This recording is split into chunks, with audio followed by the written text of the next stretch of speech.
strong in this time, son. I'm a survivor. I will survive. I will survive. And I'm a firm believer. We'll forever shine just to stay alive. That simple means it. Nobody can hold me apart. Nobody can change my energy. Nobody can hold me sick. I will not allow negativity. Nobody can hold me apart. Nobody can change my energy. Nobody can. Nobody can. Everybody show me some strength. No weakness. Show me a lion. No. Strength. No weakness. Show them who we are. Strength. No weakness. Show me a lion. No. Everybody strength. No weakness. Show them who we are. Not when you're old. Your enemies, they must tremble. Your enemies, they must tremble. Yo, not when you're old. Everything has to humble. Everything has to humble. I'm a go-getter.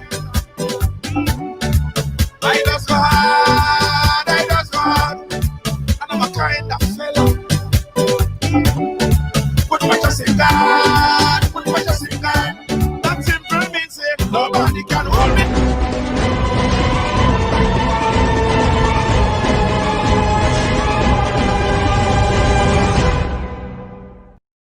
Are you thinking of a Grenadian Christmas but unable to travel?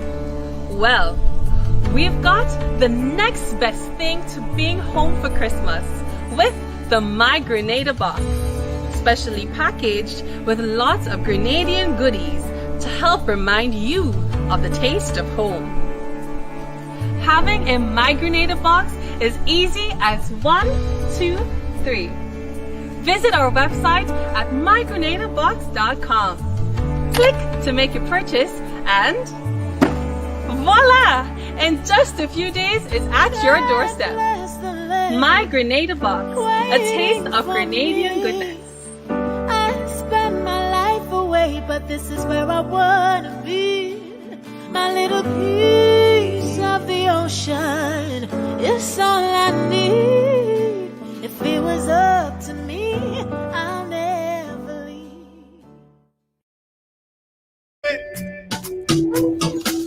You gotta be firm in this time, son. Ride along, come on. Jump up, share the thing, share the program, put it on your page and say, I share. Share the program, put it on your page and say, I share, guys. Welcome to Tuesday. Yeah, welcome to Tuesday on the ride. Let me share as well. Before we do anything, we have to share. Share. Let me see who inside. Hey, good night, Deborah James. Rabbits, how you doing? Welcome to the ride. I hope you're doing well. Hope you're doing well. Let me start a watch party as well. Let me start a watch party before we start. Get my friends and them, tag a few friends. Guys, do it with me. There we go. Yeah. Hey, good night. How you doing, Lydia? James, how you doing? Haven't seen you in a little bit. How you doing? Hope you're doing well. Good evening to you, Veronica Edwards. Aishev, yes. Wendy Ferguson, thank you so much. I share, thank you so much. Hey, Jillian Morris, welcome. Thank you for sharing. Natasha. Hey, Natasha, how you doing? Welcome to the ride.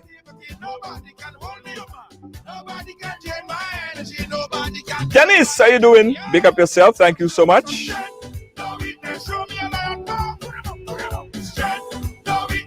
Oh, the name is Strength by this artist named James P. All right, the song is called Strength by James P. Yeah. Jackie Chaitan, how you doing, Jackie Chaitan? Thank you so much for sharing. Thank you so much for jumping in. Wendy, I said you. Didi Alexander, how you doing? Welcome. Thank you so much. Lydia, how is Canada? Yeah, let me tell you guys something. You know, yesterday's program, we spoke about the COVID-19. And guys, this is some serious stuff, right? This is no joke.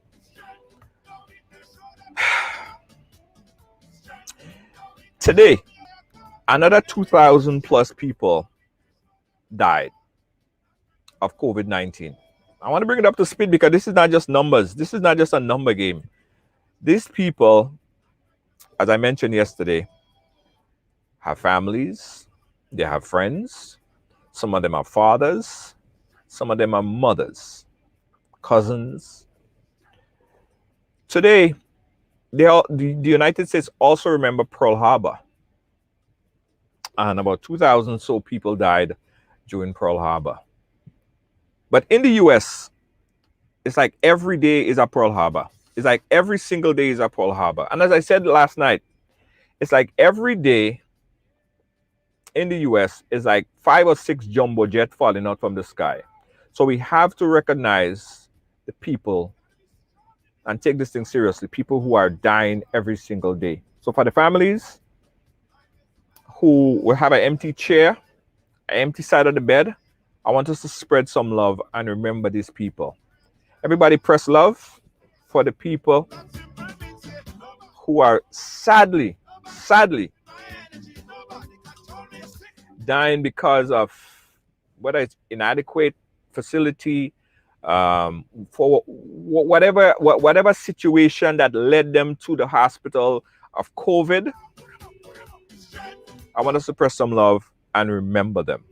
Everybody press that love button right now and remember these people, the 2,000 plus people who would have died today from COVID-19. It's a serious situation. Everybody press love.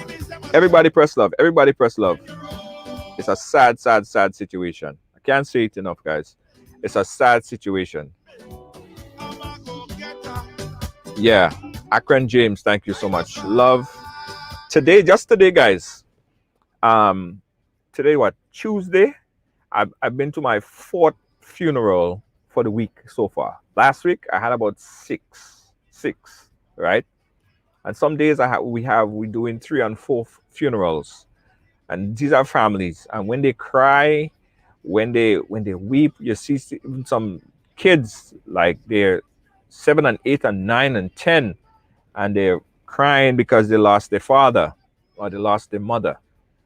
And it's so touching because nothing that anyone could do to bring them back. After the virus, after the vaccine would have come and vaccine in full effect, no matter how much vaccine that come after that, that could not bring them back. Right? They are casualties. In a lot of ways they are. And it's so sad. Today, just like that, as I said, as I saw just last week, this mother stood up in front the coffin of this wife, I should say, stood up in front of the coffin of her husband, and she started to cry and said that she would do anything, if she could just hear one more breath, if she could get one more hug from her husband who died from COVID-19. Nothing that she could do at this point could bring him back. The casualties. And if you know someone, a friend, a family who have died from COVID-19, want to express our love, our condolences, our heart is bleeding. Just as how your heart is bleeding right now, we feel your pain. All right? Thank you guys. Thank you guys so much. Thank you guys so much. Keep pressing the love. Keep pressing the love. Good night, Stella. Everybody share. Everybody share. Mount Camel Fall, Charles. Welcome. It's important that we recognize them. Good night to everyone. Veronica saying good night to my Grenadian brothers and sisters. Yeah, people all over the world. Guys, today is a very interesting day. Today's program is a very interesting one. I don't know if you guys got a chance to read the news last week. And we had a very controversial case that was in court for about 2.5 years. It was a charge or allegation of rape, and said, man, that person was just recently released. His lawyer is Mr. Jerry Edwin, and Mr. Edwin is here on the ride with us today to talk a little bit, to chat a little bit about this particular case. All right, but I know Jerry Edwin was inside just a second ago, and I ain't seen him yet, so we're gonna wait for him. He'll be back on soon. Esther Matthew, how you doing, Esther? Hope you're doing well. How you doing, Esther? Hope you're doing well. Hope everything is going fine. Yes. Jackie, thank you. Christine Hilaire, thank you so much. Absolutely. Right, guys, so Jerry Edwin is the lawyer that represented this man. His name is Michael. I don't know if you guys saw the case. Michael Christopher. This is a story I was broadcasted on MTV in relation to this particular case. Check this out. One day in May 2018, the police arrested Michael and told him that the child, who was the daughter of his girlfriend, accused him of touching her and attempting to have sex with her. At the time, the child was 11 years old. After deliberating for just over an hour, a 9-member jury panel on Tuesday returned with a not guilty verdict 8-1 in favor of the accused man, Michael Christopher. Christopher, who was a well-known salesman originally from St. George, was arrested and charged in May of 2018 when a 13-year-old child complained that he forced her into having sex on more than one occasion. For example, the child said that while she lived at Paraclete, Michael attempted to rape her, to have sex with her. In fact, the child said that in Paraclete she remembered one night she had just finished looking at television. She turned off the TV, turned off the lights, and went into her bedroom in Paraclete. Michael followed her. And she said for 1 hour, he attempted to penetrate her with his genital organs. The police failed miserably, horribly, to investigate this very serious offense. According to his attorney, Jerry Edwin, the doctor who examined the 13-year-old child says no evidence of sexual abuse was found on the child. The child said that Michael told her, "Don't tell anyone about this." She did not tell her mother. She claimed she told a friend, and not just any friend, her best friend. When we cross-examined the child, she could not remember the name of her best friend. The doctor who examined the child found that, in the doctor's words, there was no sexual abuse. When asked what's next for Michael Christopher, Edwin had this response. Michael Christopher has to pick up his life if he can.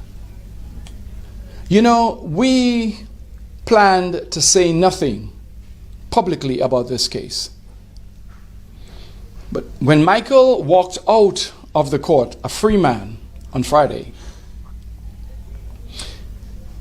he came back to me the following day and he said, Mr. Edwin, people are looking at me as if to say, how did you get out of jail so quickly? Edwin says the impact of a sexual allegation on the life of an individual carries a permanent stain, and it is necessary that the police get it right before issuing such charges on these matters. According to him, even if accused individuals are acquitted on these charges, the stain is lifelong. Nikita Hostin, MTV News. Right. So as we wait for Jerry Edwin to chime back in, I want to read the article that was posted. A 49-year-old St. David's resident has been given a new lease on life after he was freed on several sex-related offenses that would have sent him to prison for many years. Salesman Michael Christopher walked out a free man last week from the St. George's Number One High Court, presided over by Paula Guilford, after the jury panel of 8-1 decision decided in his favor. Christopher was arrested by police in 2018 on allegation that he had sexually molested in 3 different locations a child whose mother is his female partner. He was charged with 10 counts ranging from indecent assault to attempted sexual assault to attempted rape. Right, the accused was represented by U.S. trained attorney at law Jerry Edwin, who was able to pour several holes in the evidence presented in court by the police witness. Now, these charges are severe charges, right? The allegation of rape are severe charges, and after we posted this particular story, we had a lot of comments from people. We had a lot of stories, people who could have aligned to the story, people who or showed support for the justice system in Grenada, and the lawyer, for that matter, because he was able to get his client out. But today I want to dive a little bit deeper. And I'm still waiting for Jerry Edwin to come in. He was in earlier. He just lost connection, so he's coming right back in, and see if and when we could, if there'll ever be a time that here's Jerry Edwin. He's in now. Jerry, I thought you was never gonna come. No, I actually didn't. I'm a techno peasant.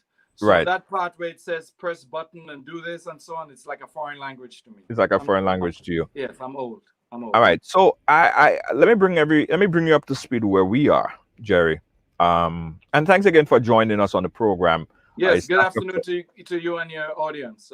Right. Brother George. Right. So I just played the clip that aired on MTV that showed that the story that ran, that I believe it was yesterday, on the release of your client, right? Let me also say that you are a defense attorney, correct? Yeah. And as you told me today, you spend your time defending rapists and criminals. So you have your job all cut out for you. A job that I could never do, by the way. Jerry, tell us a little bit about this case. What could you tell us about this case involving your client, Michael Christopher, and the charges? I want to put this in context. There are reports. In fact, I wrote about this, I think, 2 years ago, that Grenada has reported a higher number of sexual offense cases, right, that per capita, remember, we're only 100,000 people. Right. The rate of cases, the quantum, the number of cases in Grenada reported for sexual offenses is greater than that in Jamaica, which has 3.5 million people. Right. The number is even greater than New York City, with 7 million people per capita. Per capita. So it means that for 100,000 people, our number of reported cases far outstrips and outnumbers the number of reports in Jamaica and in New York City. Right. The New Today newspaper actually confirmed this. And I think it was 2 weeks ago, they published that in the Caribbean, Grenada is the #1 jurisdiction for sexual offensive cases. We're number 10 in the entire world. It's not a good place to be. About my client, I can say that he is 47 years old. In 2018, when he was charged for this offense, I can say that the outrage that people in New York or anywhere else feels about these kinds of charges, they match. That feeling is the same here in Grenada when a man is charged, especially an adult, is charged with an offense where he has stripped the innocence of a child, Right. a girl. She cannot recover. She never will recover. So the charge against Christopher was that he had attempted to rape an 11-year-old, and that on many occasions, in 3 different locations, he had in fact indecently assaulted. That's our way of saying improperly touched the young lady. He was the boyfriend of the child's mother. The 3 of them slept on the same bed during the time that he maintained a relationship with her mother. The child slept on the same bed with them. In fact, she slept in the middle of them, mother on one end, Michael on the other, because the child had epileptic seizures. She suffered from, I forgot the name we use in Grenada, the common name. Somebody may know it better than me. But So, she had hold on. Stick a pin right there. The child, the mother, and the boyfriend slept in the same bed. Yes. And the child slept on the side of the father. Of the boyfriend, of Michael. Of the boyfriend, of Michael. Yes. Okay. You know, the child alleges that on these 10 separate occasions, Right. that Michael either touched her indecently or attempted to rape her. The witnesses in this case were a doctor, the child's mother, briefly, because the child's mother was never questioned by the police. Never. So the mother was only a witness for a limited purpose. She was not part of the investigation. Neither was the child's father. Why? Why weren't the mother Well, let me also say, I'm going to answer that in a minute. Neither was the child's father or a teacher in any of the schools that the child attended. Right. Right? The only witnesses in this case was the child, the doctor, the police officer, and a social worker. That's it. Right. So while there is ordinarily a requirement for corroboration in sex offense cases, particularly rape cases, as the prosecutor correctly pointed out, these kinds of crimes, when they do occur, happen in the dark. There usually is nobody there. So on that basis, we take the child's evidence as proof. In other words, a fact to be proved that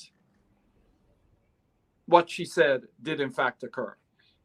Christopher was charged in May of 2018. And as I said at the beginning, because of the kind of offense and the outrage of Grenada, I don't want anybody to think that Grenadians accept. No, don't think that. Because nobody, not a single person came forward to simply sign the bail form. I'm not talking about putting up any money. I'm not talking about putting up any property. I'm simply saying just sign on the dotted line that Michael Christopher will come to court. This kind of charge draws such anger from the ordinary citizen that nobody came forward to sign. And let me tell you a personal story. I go to the prison pre-COVID. I was in the prison every Saturday. I would Right. spend the entire day. I got to know a lot of the inmates. I met Christopher in prison. He chased me down every time I came to the prison. Mr. Edwin, take my case, please. Take my case, please. You'll see it. You know what I said to him? And I told him this the other day. I said, you remember when you came to me and what I told you? I said, you're a child rapist. Don't even talk to me. No, this may come quite as a surprise, but I tell you, I mean, I speak bluntly. I speak bluntly. That's what I said I didn't represent him. Right. That's what Jerry Edwin, the citizen, thought of Michael Christopher once I saw the charges. Because I always said, I will never take a case like this. About a month ago, I was in court, and the judge, as she often does, reached out to counsel, and she said, Mr. Edwin, don't leave yet. There is a gentleman here, and I'd like you to represent him. So you don't tell the judge no. And I looked around, and as day follows night, as the devil is a no good son of, I looked, and there is Michael Christopher. I said, how about that? What have I done wrong in my life? And Brother George, I took the file, and I was shocked. Because you see, if the state is able to put a man away, Yeah. and convict him on that kind of evidence, I am not safe. You are not safe. 50% of our population in Grenada, the men, we're not safe. Because you cannot conduct this kind of investigation, bring this kind of evidence, when Edwin, someone did is you- charged with something so severe. You Okay. cannot. Did you know or heard of any previous allegation against Michael before you met him? Yeah, I had heard that. Yes. Was it several different I allegations? heard there were allegations that, Right. and it's part of the record, of course, in every court of law in the world, Right. a jury is never able to see a person's prior criminal record, because of course you could understand why. He wouldn't stand a chance in hell, right? The propensity, as we say in the law, the propensity of the prejudice against Christopher. If a jury ever saw that, it means that they could never take the evidence that is before them and be impartial and be objective and be reasonable. Hell, I told you I couldn't when I met Michael Christopher before I was his lawyer, before I got the evidence, before I saw the case. So the law is, whether it's in New York State, the District of Columbia, the Commonwealth of Massachusetts, or the state of Florida, no individual's prior criminal record can ever come before the court when he is charged with an offense unrelated. That is, out of time, different persons, where those matters were before the court previously. So are you talking Jack the Ripper, I want to be clear. Jack Right. the Ripper murders 100 people. Right. Does not mean he murdered that 101st person merely because he killed 100 before. That's not the way justice works. So when you open up the files, because you said something on MTV that, and you keep referring back to it, it seems that it was more the fault of the investigators. The investigators did a horrible job in putting this case together. You didn't firmly say at least I didn't get the understanding that you firmly said that you don't believe that he did it. You just talk about the technicalities. So was it more of a technicality that got him off, or you just thought that he is innocent and could not possibly be guilty of all these accusations? I've heard that word technicality before. It was actually recently. I won a decision of $108,000 against the bank. And the bank said, oh, it was only on a technicality that we won, that we got that judgment. Any lawyers will take technicalities any day. No, of course not. And I tell you, it is, for example, just think back 1992, the case that every law student watched, the O.J. Simpson case. Right. It is argued that O.J. Simpson won the case on a technicality. O.J. Simpson won the case, period. There are no technicalities in the law. That is only said by the people who lose the case. Yeah, but there's conscience involved. Your conscience, and I know you're a guy of high moral. You live in the community. You probably have, your wife. You probably have kids. You probably have people that live in the community. So you made a decision in a previous case. I know it was reported when that case, when the informer said that you abandoned your client. You said you didn't abandon your client. Yes. But you use your judgment, your better judgment, to tell the judge that your client is guilty, because you came to that, you said that you don't want to send that person back into society to do something that might affect the community that you have to live in. So you see why newspapers have to be sued sometimes, right? Get the story fit to it with us. Go ahead. Yeah, let me tell you. A young man named Randy Batiste, who I'd seen in the prison on many occasions. I'd buy him cigarettes. He was serving a term.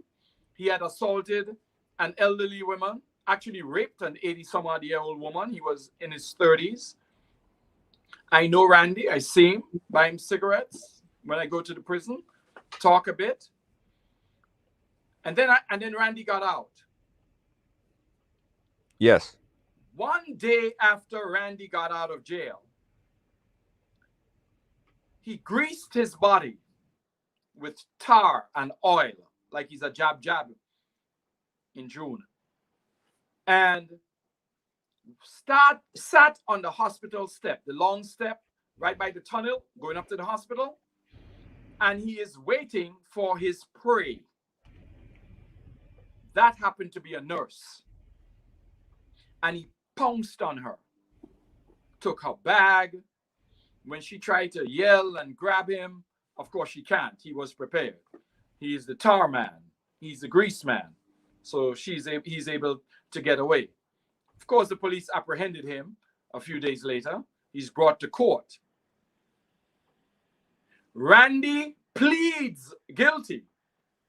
Now, the newspaper never said that, right? Randy pleads guilty in the High Court because it's an indictable offense. Robbery with violence. I happened to be in the court that day on another matter.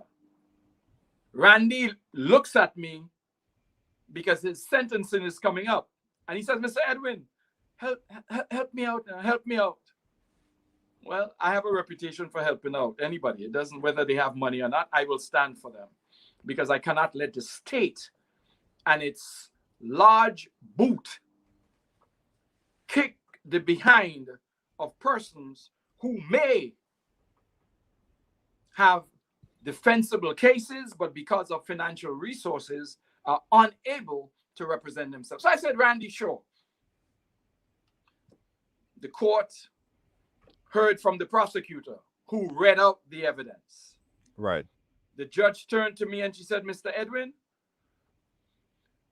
I understand you're standing from Mr. Batiste. Your turn for mitigation. I said, my lady, through you, I'd like to ask Randy a couple of questions because he has pled guilty to this offense. Randy, please tell the court where your community is, your friends, the people you trust, the people that you like to be with. Randy raised his finger and pointed in the direction of Her Majesty Prison at Richmond Hill. Right. I said, Randy, do you have a place to stay? He said, no. I said, where have you lived? Where are you more comfortable? Where do you feel more at home? Surprise? He pointed again at Richmond Hill Prison. I then got full blown into my mitigation, because my goal for a person who pleads guilty is to ask the court to be lenient to them once they've pled guilty. Once they have pled guilty, I don't care who it is. Court, please be lenient to Jack the Ripper for all sorts of reasons. And I gave the judge reasons. But I also said, Judge, I am a husband. I have sisters. I have cousins. I have female accomplices and friends, members of the bar. I am as outraged as the ordinary citizen at the crime which my client has pled guilty to. I am requesting, however, my lady, Your Honor, I'm requesting that you reduce his sentence by a third, because Randy was facing almost 30 years in jail. Right. I would ask you to reduce his time in jail, to consider that he is a person without a community. He seems lost. I would insist, my lady, when any sentence that you give, that Randy receives counseling and that you reduce the sentence by a third. The judge agreed. The reporter at the back of the room did not hear this and decided to write a story saying I abandoned my client. I think this is the first time I've actually talked publicly about it, because, you know, I guess it made for a good headline, but I would not be a lawyer if I abandoned my client in the middle of a mitigation. It was not a trial, by the way, as the newspaper headline said. But, you know, you understand that reporters sometimes don't get it right. Right. No, I understand that. But what I want to say is, as it relates to defending a client, I know it's your job. That's your bread and butter. As you said to me earlier, you make a living defending criminals and rapists. That's your job, right? And other people as well. But that's what you do. And the state's job is to throw the jail on top of people. Right. Okay. So here we have a situation where this particular person has been accused by many. Irrelevant. Okay. Right. And it's resounding, because even after we posted this program here today, I even got a few that said that they were also sexually molested in one form or the other by that said individual. I told you, Junior, in Grenada, it is public knowledge that Michael Christopher has committed these offenses before. We're still dealing with justice. Right. If Jack the Ripper kills 100, does that mean he's guilty of killing the 101st person because he's killed 100? No. There's evidence that convicted that son of a gun of killing 100. You better bring evidence, the proper evidence, to show that he killed the 101st. Right. Understood. So when I spoke about, I'll go back to the technicality part. Guys, you're watching Ridealong Live. We're talking to Jerry Edwin, attorney for Michael Christopher, in the recent case that was publicized all over Grenada, Carrick, Petit Martinique, and the world for that matter. And Mr. Edwin, I think that you're a good lawyer and you bring the case, and I'm not faulting you for what you're doing. In part, I think we need to look at the justice system. In part, I think we need to look at the investigators who investigated this particular case, because they would have had to collect a certain amount of evidence in order to make sure to bring forth their case. Did they present a solid case to the judge, or did they present a adequate case to the judge? I guess you say no. I will never fault the police. Where the police have made an error, I will use that error to my advantage in a trial, Right. as with any lawyer. However, listen to this evidence. It has nothing to do with the police. The child said, Michael told me, do not tell anyone. Right. So she said she never told her mother. She said she told her best friend, who she went to school with. I gently asked the child, you told your friend? She says, yes. I said, well, what's your friend's name? So you interrogated the 11-year-old. You interrogated her. Cross-examined, Mr. George. Did you put her on the stand? Cross-examined. The prosecutor put her on the stand. She's their witness. Okay. Yes, she's their witness. 11-year-old. And she is the chief witness. She's the complainant. Right. The child said, the young girl, she's now 14. She said, he told me not to tell anybody. I didn't tell my mom, but I told my best friend. And she could not tell us the name of that best friend, if that best friend is a boy or a girl. The child said that Michael, now this has nothing to do with the police.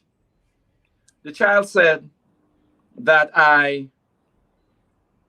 lived with Michael and my mother in a house in the country. And on one of those occasions, while mommy was cooking in the kitchen, I went into the bedroom. But before I went into the bedroom, I turned off the television because it was late. And I went into the bedroom, and Michael came in and tried for over an hour and so on. Brother George, the house where this attack allegedly occurred had no television. The house, in fact, has no electricity. Words out of the child's own mouth, and the mother, by the way. The doctor who examined the child said she saw no evidence, no sign. But Jerry, how would the doctor see any evidence of sexual molestation if Let me he explain. said that he never penetrated her? Let me explain. The child said for over an hour, Michael Christopher, an adult male, she said for over an hour, he tried to penetrate her. Well, for those of us who've taken basic biology and we know something about life, so I'm going to be a little explicit. If you're a child, you can turn the TV off or you can take some sex education.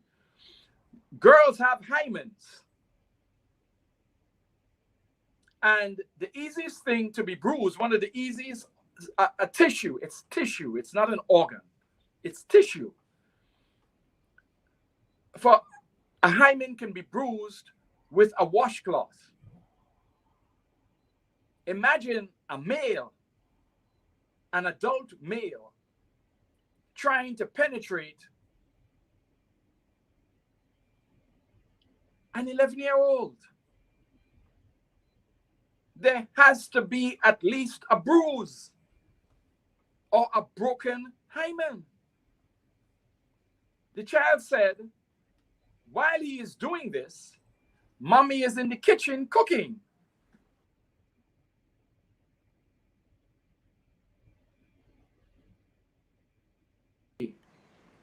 Jerry, But my friend, hold on, Jerry. Jerry, are you hearing me properly? I am hearing you. Okay, okay. I know your screen just went blank, so I thought you might have lost audio. But go ahead, Oh, I'm continue. sorry. No, I had a call coming. I just had to Okay, get rid of it. okay. The child said, "Mommy was 15 feet away, cooking at night in the kitchen."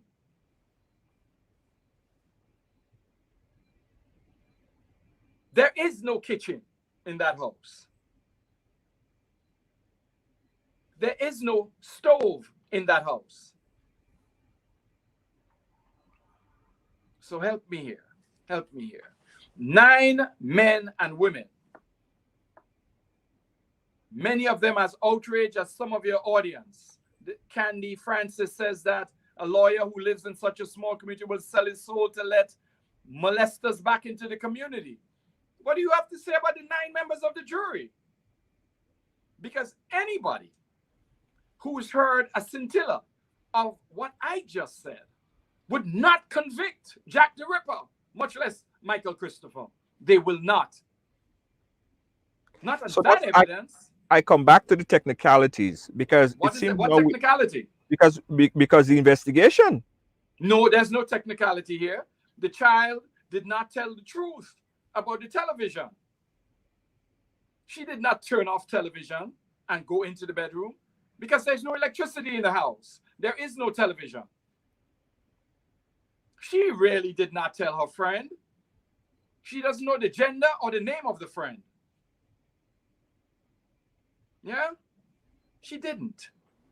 And the doctor, who is experienced, 30 years a doctor, there's nothing technical about not seeing a bruise on one of the softest tissues on any young girl.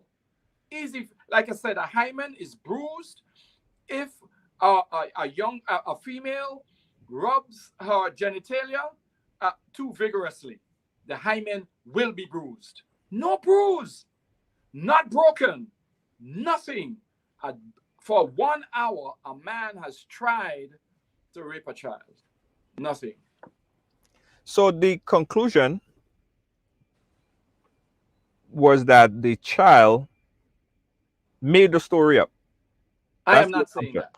And I wouldn't say that. It could be either way. I'm not making any such conclusion. I will simply say that the state Didn't has prove not that. proved its case. Right. Maybe there were other things they could have done to prove its case. But on the evidence, on that evidence, they did not prove their case. And they would not have proved it to a 12-member jury in New York. Could it be nothing technical about that? Could it be, and you're not a psychologist, but could it be that the child was traumatized to the point where a lot of the things she got it wrong? And I understand what you're saying. Again, I'm not faulting you. I'm not prosecuting you for doing a good job.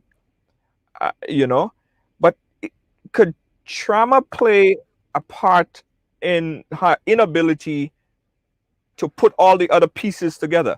Because an 11-year-old girl or 11-year-old person describing sexual terminologies and sexual, you're like, where would she possibly would have gotten it from? And again, you're not a psychologist. You don't even have to think about all of this stuff. But I'm just trying to. What about the television? What about the television and electricity in the house? You think an 11-year-old will remember that there is no electricity in the house or no kitchen in the house? So she made up your case is that she made up the. I never told the jury that. I never said that. The jury heard her. The jury heard the child, and they heard evidence to the contrary. Yeah. All right, guys. No, maybe they should have brought a psychologist, and I would have done what I had to do with the psychologist as the attorney for Michael Christopher. But I do not believe there was enough evidence for that jury to convict anyone of this offense. Right. Notwithstanding what can be said about Michael Christopher before or since. there is, it was, and the police, listen, here's another one for you. The police officer on direct examination said, I don't know. I never met this woman or her daughter. That's the mother. I don't know the mother. And I don't know the daughter. And that did not, there's something about that. I can't tell you what it is. So I put it in the affirmative to the police officer. I said, you do know these people, don't you? And she said, yes, I know them. Which police officer? Which police officer? The investigating officer. So the investigating understand, Brother George. So we were able to elicit counter evidence for which 9 normal citizens concluded that the evidence that was brought by the state of Grenada to convict Michael was completely insufficient to prove its case. And that's all we can do. Doubt, reasonable doubt, not unreasonable doubt, reasonable doubt. Reasonable doubt about electricity in the house, reasonable doubt about a television, reasonable doubt about a friend that may not exist. What else is the child saying? One could argue reasonably that is not true. Okay. You have a police officer who prevaricated. I know, but I don't know. I don't talk to the father. And let me say this. I have about a dozen other cases just like this. Oh my. Just like this. Jerry, I want to talk about negligence because you mentioned something earlier. The mother was sleeping on the same bed with Michael and the child on the other side. Yeah, the child in the middle because they didn't want her to roll off the bed. When she got seizures, she would roll off the bed. So to protect the child in the middle. Yeah. Were there any negligent or any question of negligence on the mother part? Oh no, not at all. Oh no. That mother and her daughter were like, I described, I said the child was like a clothespin on her mother's back. Anywhere that mother went, that child went. Anywhere, everywhere. They were thick as thieves. They were close. They were close. This is a mother who said, I didn't recognize, there was no change in my daughter. I saw nothing. But let me tell you what happened. Let me tell you what happened now. Let me take off my lawyer's hat. Yes, please. The police knew something about Michael. What is lurking in the background? The police knew something about Michael. So when the child came forward, Shaquille O'Neal would be proud. It was a slam dunk case. Okay? It was a slam dunk. Why am I going through the problems of going to see where this happened, find out if what the child is saying is true? I got you. I got you, Michael. Jail. That is where the road to perdition went. Yes? Investigation, yes? A proper investigation was not done. If a proper investigation was done, Michael Christopher would not have been charged. I can say that without absolute fear of contradiction. I cannot be contradicted on that. I will tell you. Anyone who listens to this evidence should say that for one of the most, listen, rape, let's take the crime a step further, and I would say rape. It's a child. This is a crime against humanity. Women do not get, girls who become women, grow up and become women, do not get over the trauma of rape. As a result, if you are going to bring the stain, listen, Michael Christopher is if this were his first offense. I have a client, it's alleged he raped 2 women. And he said, how the hell could that happen? I was in another part of Grenada. And he has witnesses. Right. Right? So the stigma of rape, the stigma of sexual offense against a child, it requires a heightened threshold of investigation by the police, because you do not escape the stigma. I don't care what society you're in. Yeah. Yeah. Guys, we're talking here with attorney Jerry Edwin, making his case on Michael's behalf. We all know it was a very publicized case for the past week or so. I want you guys to call in a bit. 718-701-5720. That's my number. That's 718-701-5720. And pose your question here to attorney Jerry Edwin on in relations to this particular situation. It's just sad. It's just sad all over, Mike. Jerry, were there any call for any kind of psychological or counseling to the child, or to assist her to try to find out what have the police did not call any call a psychologist as such, and I would have objected. I would have objected for, speaking of technical evidentiary reasons. Why? Why would you not want to bring in a psychologist? For what purpose? To analyze the child. For what purpose? Does the child have a mental defect?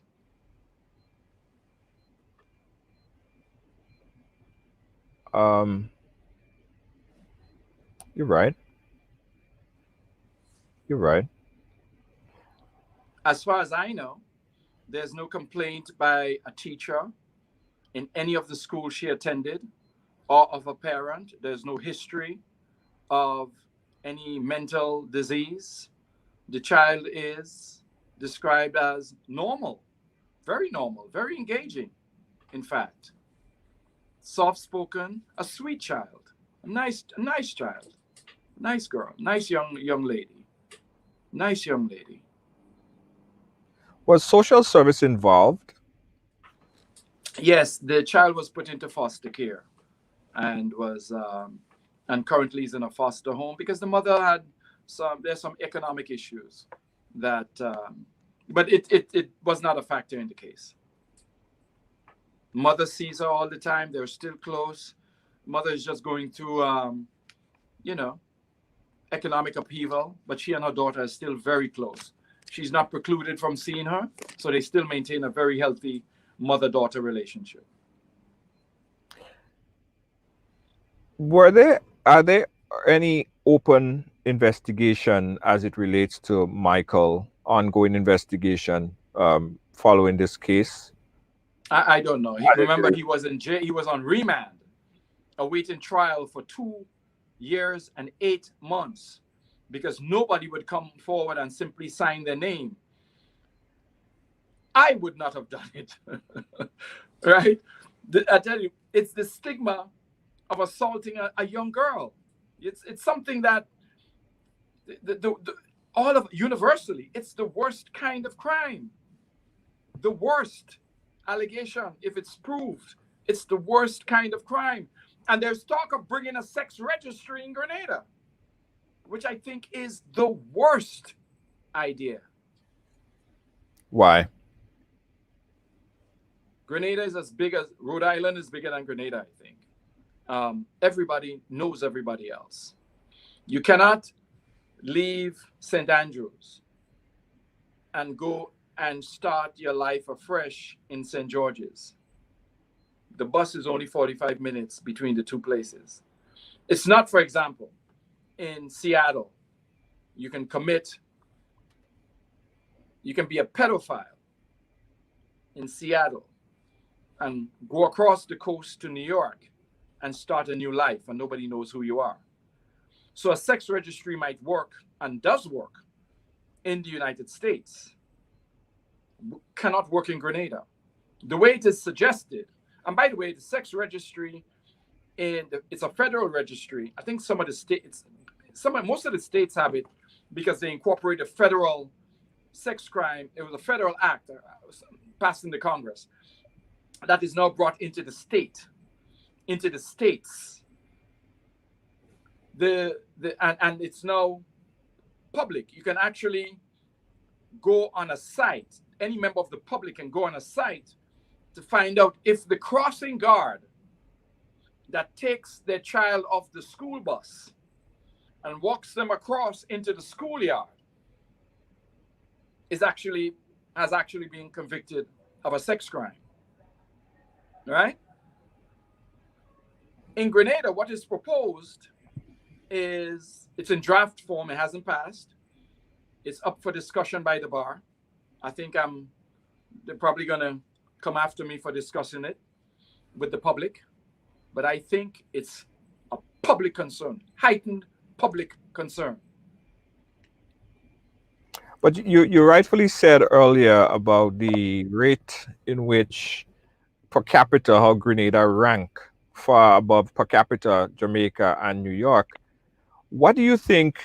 You see these cases, you defend a lot of high profile cases. As it relates to rape, what do you think could be done to curb all these indecent, whether it's indecent exposure or rape or indecent assault of young girls and women in our society? Well, listen, if this is war-torn northern Nigeria, Bosnia-Herzegovina, we know that rape is a weapon of war.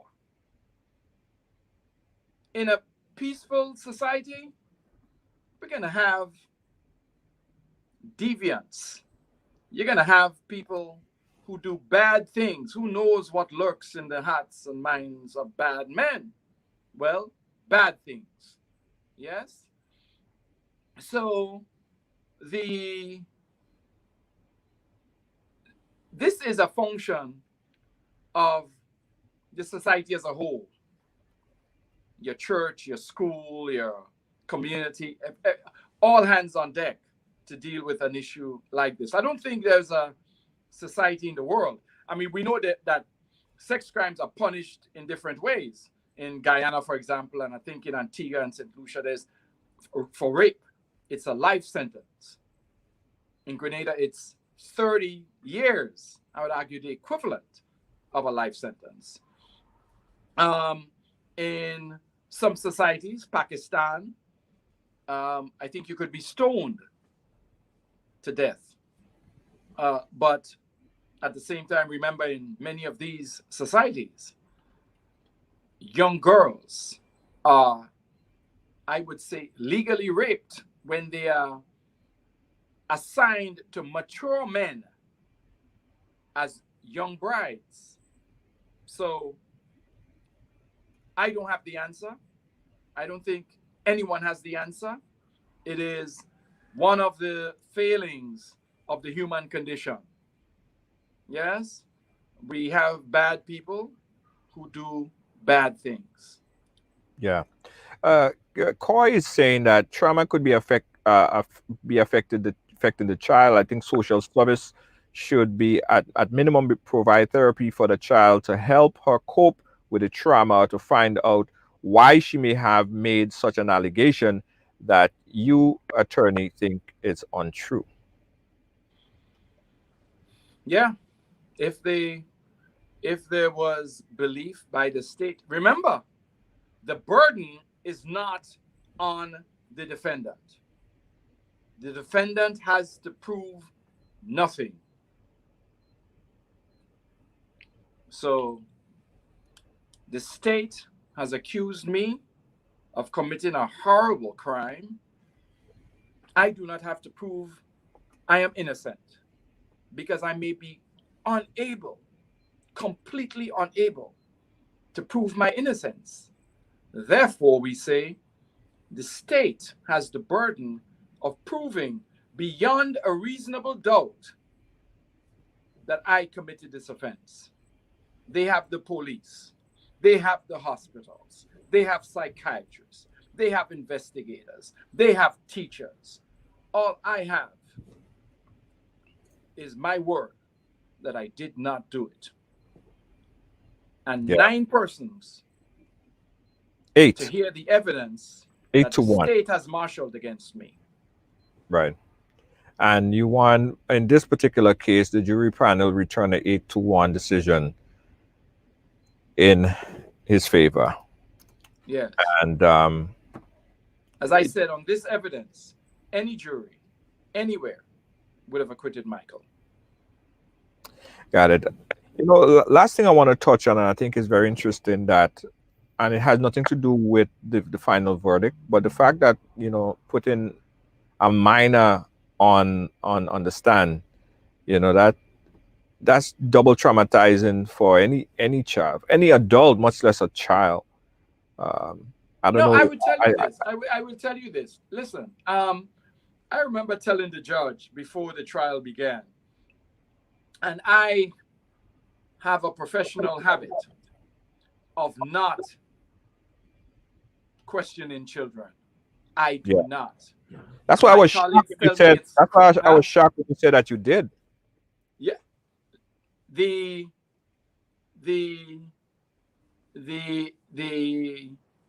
law here is that there are no adults in the court. It's sort of an in-camera proceeding. And I am sensitive and, forgive me, wise enough to know that in asking a child a question, it is quite different from asking an adult a question. Yes. Very much. You don't badger a child. Well, you shouldn't badger anyone. But to understand, I mean, we're mature people, so I think people understand what I'm saying. You have to cajole an answer from a child, cajole the answer, rather than insist on it. So the child, in my view, had no discomfort. It almost felt like a classroom, I would tell you, because there was no audience there. Some would say, but the jury is there looking at her. Yes. Well,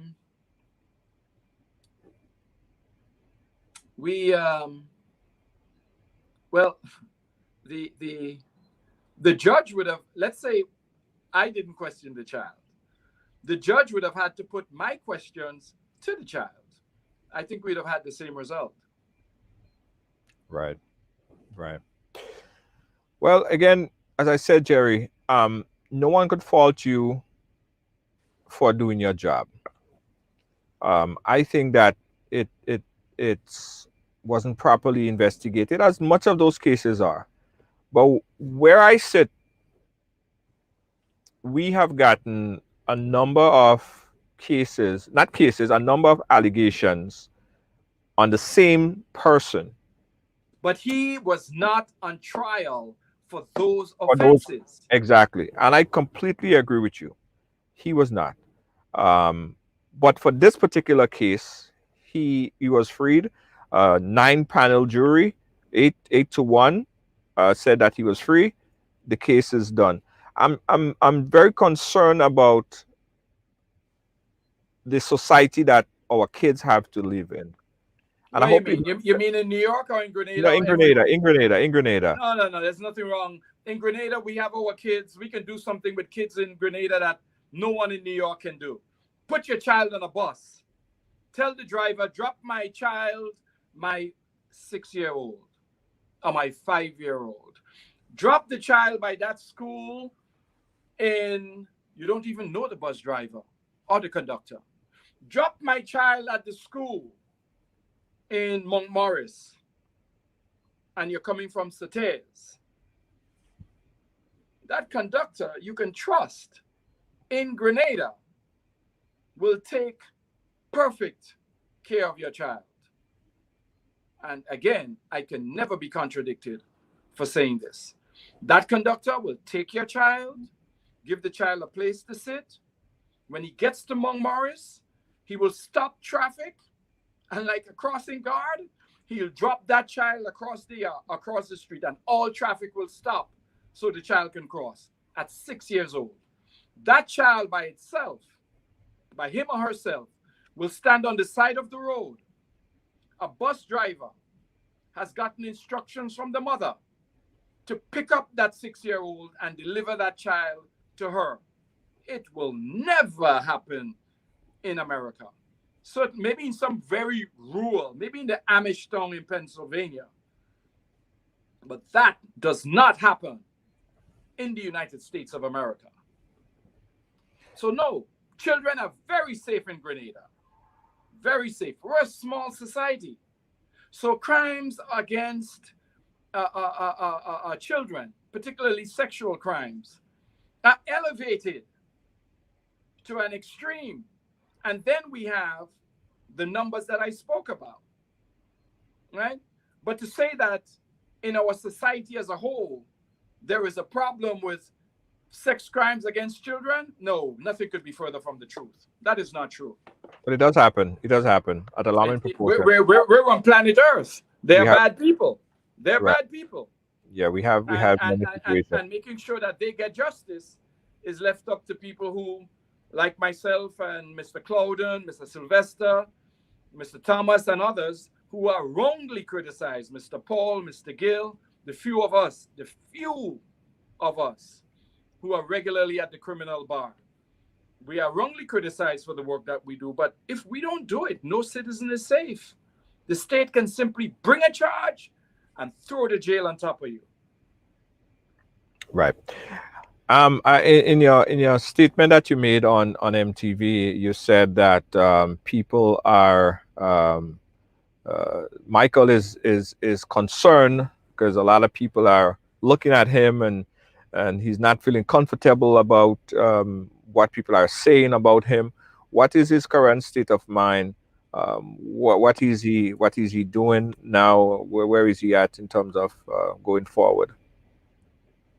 Well, Michael has converted to the Christian faith in the 2 years and 8 months that he was in prison. He has to regain his reputation, if he has one. If he has one, yeah. Yes, if he has one, and continue to live and not walk on the right side. Be very careful, because it's been out there before about him.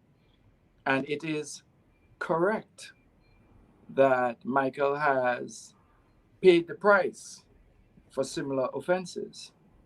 And as I said, that is what brought him before the court. I believe it. Policemen and women are just ordinary people. You don't want to prove a case against Jack Ripper on the 101st murder after he killed 100 people. Anybody. We would be sure, but that's insufficient. The state has to do more. So Michael he will cope. He will cope. Jerry, thanks for chatting with us here. Brought a little light on the story here, a lot of which we did not know as it relates to the evidence or the lack thereof against Michael. But I think you made your case here.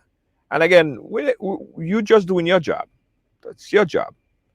And I think that, the investigators have to do their job and a better job in bringing forth the cases. But Brother George, Michael Christopher was never a sympathetic figure to me. As I said, when I saw him in the prison, I said, "You get away from me, you child rapist. Leave me alone. Let me go talk to the other people." But as it turned out, I had to apologize to him, because in this case, he was correct. I don't think he did it. Okay. And 8 other jurists on the panel agreed with you. And yes, that is correct. Because they were in the court and they heard the evidence. And Right. if any members of your audience were on that panel, they would have come to the same conclusion, I'm certain. Because it's people like you and me, ordinary people, that have to judge whether the case has merit, whether it has been proved. Right. Thank you, Mr. Edwin. I'm sure you're going to be back on the ride along sometime again, sir. Whenever it happens, you're always there to answer the questions. And thank you to your audience. They're okay. It's nice to Yeah. see a variety of Well, they're okay opinions. today. You're lucky that there's not that they have some that was gunning for you. I didn't see Yeah, that. I know. They were gunning for you. I could take my licks. It's okay. You know, someone asked a question before we go, Jerry. Someone, sir. after they read the article, they said the article said that you are a U.S. trained attorney, and they were saying, but a U.S. trained attorney, why is he doing practice? They didn't know a U.S. trained attorney could practice law in Grenada. So tell us the story real quickly. Oh yeah, well, I went to St. John's in Queens, and then I came to the Caribbean. I was doing some AML work, and I had time on my hands while I was in Trinidad, and I decided to take the 6-month course. Okay. The same course that Brother Peter David, Nazim Burke took, because we graduated from law schools, and were admitted as attorneys outside. The requirement is that you come you can go either to Jamaica or Trinidad for 6 months. Right. And I did. And Okay. and then so I got what they call the legal education certificate, Okay. so that I could practice.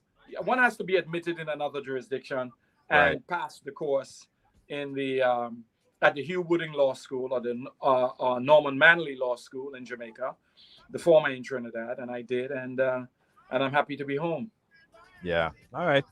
enjoying a COVID-free environment. Yeah. Remember that the much vaunted American medical system can't even compare with the mango trees and the coconut trees we have here in Grenada. Hey, and he saw People who say I'm not coming home because the health care is awful.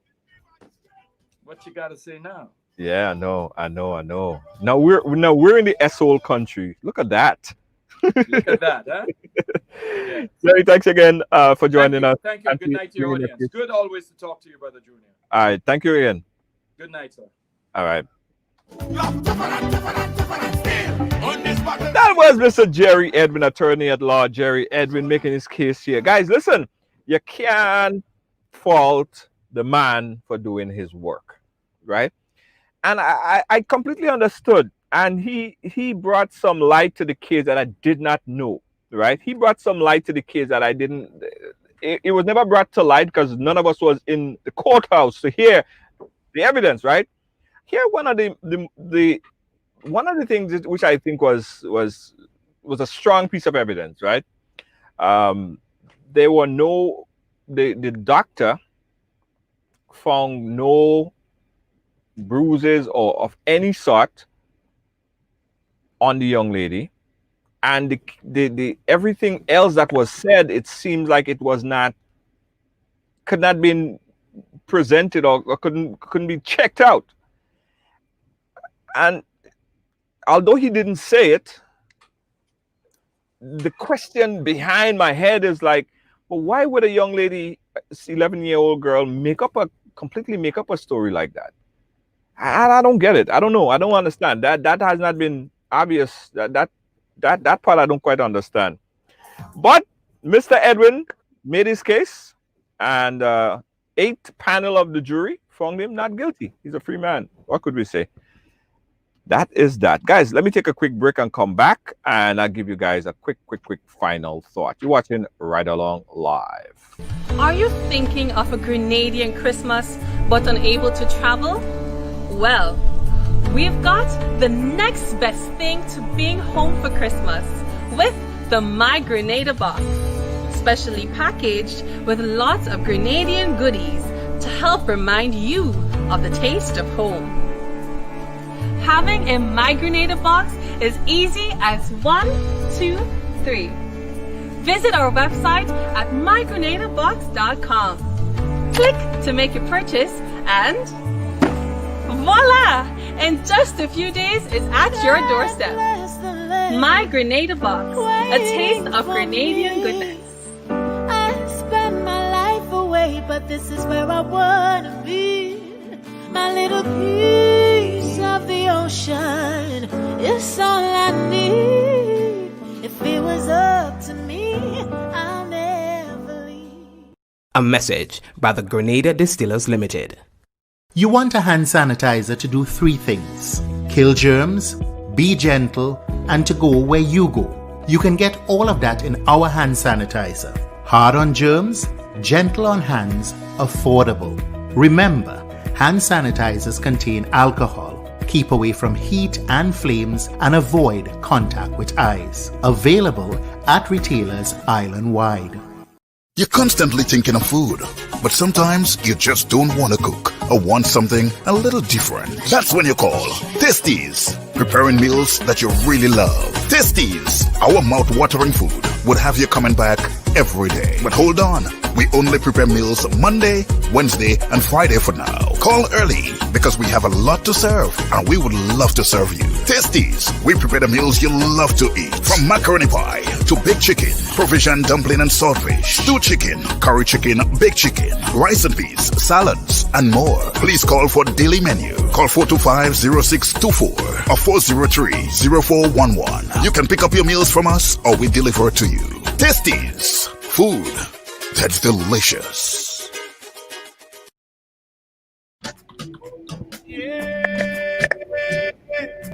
Thanks again, guys. Thanks for watching. Don't forget that if you have a business or event you want to advertise on Ridealong Live, please give us a call. We'll take care of you. Want to big up our sponsors: Megaforce Promotion, Super Sunday, Waggy T Virtual Bingo, over $25,000 to be won. Ticket only $20. Get your tickets right now at GoToFet, and that goes down on Sunday, December 20th. It's the Megaforce Promotion Super Sunday Waggy T Virtual Bingo. Guys, you saw the ad earlier about the My Grenada box. Well, wow. The My Grenada box have so many great items: spices, chocolates, condiments, sweet and treats. Ideal for gift for your own or a special treat for someone else. Yeah, man, the My Grenada box support local farmers, entrepreneurs, and more. Get the My Grenada box right now. Check out the website at mygrenadabox.com. That's mygrenadabox.com. Or you could call them at 473-442-9526. That's 473-442-9526. Get the My Grenada box. Yeah, man, real spices, chocolate, condiments, and a whole lot more. Yes. Guys, we also having a party. It's a party up in here. Yeah, Ridealong Virtual Holiday Party. We want you guys to be a part of this. It's a party. It's a party. It's a party. Check out and get your free tickets to be a part of the virtual holiday party. Get your ticket right now at ridealongchristmas.eventbrite.com. That's ridealongchristmas.eventbrite.com. We have raffles inside it too. You can win up to $500 raffle inside of the party. Yeah, we have bingo, raffle, games, comedy, live performances, live DJ, and a whole lot more. Get your tickets right now at Eventbrite. ridealongchristmas.eventbrite.com. Also, guys, if you're looking for a professional video production service and streaming, call Ridealong Family. Call them right now at 718-701-5720. That's Ridealong Family, professional video production and a whole lot more for any type of event. Give them a call today. Yeah, man. Funeral, weddings, virtual concerts, and a whole lot more. Call 718-701-5720. Yeah. All right. It's my time. That's my time. Guys, you see why you always have to get all the sides of the story, right? You have to get all the sides of the story. And I think that Mr. Edwin represented his case. I think he represented his case. And you can't fault the man for doing his job. Right? That's his job. I couldn't do it, but that's what he chose to do.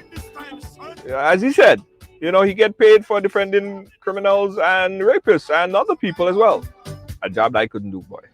Couldn't do that job at all. But anyway, Big up to Jerry Edwin, and you made your case, sir. Guys, I'll catch you tomorrow. Tomorrow we have fun day. Yeah, tomorrow is lawyer up, because we got our legal attorney, immigration attorney, and we're talking about what's happening in the world of immigration. All right, that's tomorrow, same place, same time. Get your questions and come and invite a friend as well. Don't be selfish on a Wednesday, okay? Peace out, guys. Catch me tomorrow. Bye-bye.